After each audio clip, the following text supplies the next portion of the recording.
সালাম আলাইকুম। নাজুল ভাই, মুজাহিদ, রায়ান, কি অবস্থা? বেলারুশের প্রসেস কয়দিন ধরে শুরু করছি আমরা? 1 মাস 10 দিন এরকম চলে যাচ্ছেন আল্লাহ চাইলে। আপনাদের ফ্লাইট কবে? আমাদের ফ্লাইট হচ্ছে 21 তারিখে। 21 তারিখে ফ্লাইট। 21 তারিখে ফ্লাইট হইলে আপনারা পৌঁছাবেন কবে? আমরা পৌঁছাবো 21 তারিখে রাত 11:45 বেলারুশিয়ান টাইম, মানে বাংলাদেশের টাইম প্রায় 3টা বাজার 15 মিনিট আগে। আচ্ছা, কোনো অবজেকশন নাই তো আমার ব্যাপারে? আপনাদের কন্ট্যাক্ট পেপার কি পাইছেন এবং সিগনেচার করছেন? আমি একটু পেরেশানি দিচ্ছি যে আপনারা জানি এর আগে জানেন যে আপনাদের এই কোম্পানি থেকে 2টা লোক পালাইতে চাইছিল, পালায় গেছে, ওরা ধরা খাইছে। এই জন্য আপনারাও সেফে থাকেন, আমিও সেফে থাকি। এই জন্য প্রত্যেকের সাথে 300 টাকার স্ট্যাম্পে একটা চুক্তিপত্র আলাদা করে নিছি। এটাতে কোনো অবজেকশন নাই তো আপনাদের?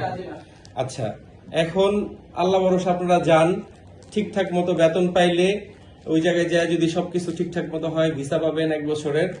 আমার সাথে ফোন করে একটা থ্যাংক ইউ দিয়েন, পারলে একটা গুড রিভিউ দিয়েন। এই আর যদি আমার ব্যবহারে কষ্ট পেয়ে থাকেন, আমি একটু কাজের প্রেসারে মাঝে মাঝে রাগ করি,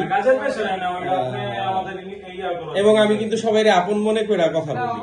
ঠিক আছে, ইনশাল্লাহ সারা জীবন এই যে সম্পর্ক হইলো, এই ভাইয়ের সম্পর্ক আমাদের সাথে থাকবে। আমার সাথে এরকম অনেকের সম্পর্ক সারা জীবন রয়েছে, ইনশাল্লাহ থাকবে।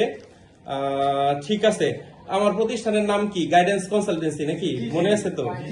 তো ফেসবুকে একটা পেজ আছে, একটু লাইক মেরা দিয়েন, পারলে কমেন্টস করেন। আর ইনশাল্লাহ বেলারুশে আসবো আমি আগামী মাসে, ঈদের পরে যদি যাই আপনাদের সবার সাথে আমি একটু দেখা করবো। ঠিক আছে ইনশাল্লাহ। এই যে মাঝখানের নায়ক, আমাদের নায়ক মুজাহিদ, এই পাশে ছোট নায়ক রায়ান, আর এই পাশে হচ্ছে নায়কদের লিডার নাজমুল ভাই। সবার জন্য অল দ্য বেস্ট। সালাম আলাইকুম।